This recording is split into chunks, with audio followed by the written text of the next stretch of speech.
The cynosure. This is a story about my dog Jonah, a Havanese, about 14 pounds, very shaggy and bright.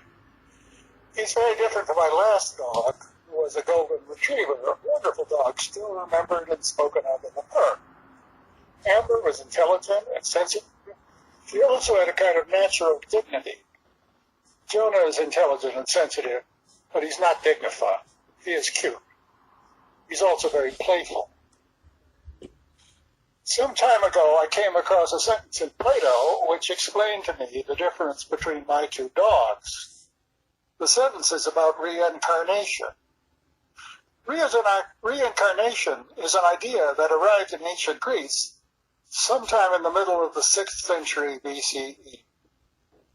Evidently, from the beginning, it included the idea that a person could be reborn as another kind of animal, even a dog. The earliest allusion to reincarnation known to us is an archaic Greek poem which mocks someone who heard a howling dog and identified him as an old friend. Quote, "I knew him by his voice," close quote. Plato talks of reincarnation in several places in his work. In the sentence that struck me, he speaks of the reincarnation of a person as an animal, but he adds that, quote, "only those souls that have previously been human can be reborn as animals," close quote. Thus was revealed to me the two kinds of dogs, those descended from dogs and those transubstantiated from people. Amber was the first kind of dog. Jonah is the second. Jonah has various kinds of undog-like traits. For one thing, he has no interest in animals except for other dogs, horses, and people. Amber fruitlessly ran after squirrels, but Jonah can pass by a squirrel or a rabbit a few feet away, glance at it, and never break his stride. Jonah barks at some nice whines like other dogs, but he has a third conversational voice.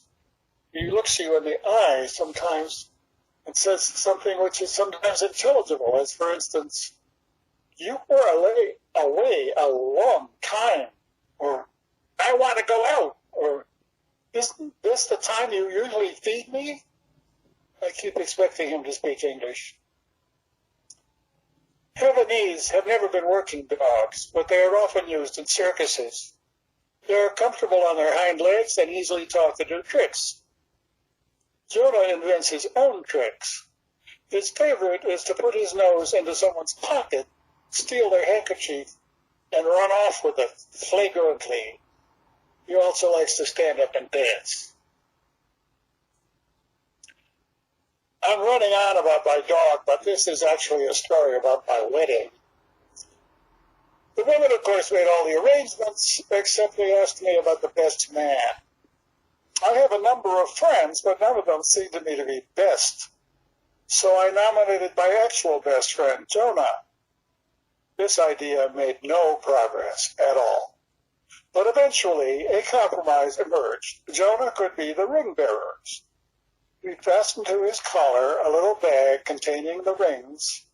He was sent down the aisle just ahead of the bride and her father to where the pastor and I waited, with the designated best man, who secured the dog and passed the rings to the pastor. At the rehearsal, everything went smoothly, but at the actual ceremony, distracted by the presence of so many people, Jonah stopped and looked about him. I gave a low whistle, and he finished the journey.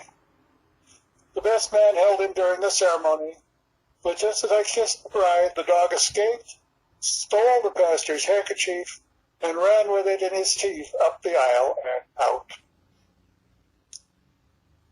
So Jonah danced at our wedding, literally, in the reception, and the local newspaper reported, quote, "The groom's dog was the cynosure of all eyes," close quote. I appreciated the word choice, remembering that cynosure is the ancient Greek for dog's tail. This was anciently a folk name for Ursa Minor, a name like our wagon, Little Dipper, drinking gourd, and so on. Cynosure also came to be the name of the star at the end of the tail, the North Star or Pole Star. Jonah was my pole star. He saw me through the years until I found or was found by the one companion better than a dog, a good wife.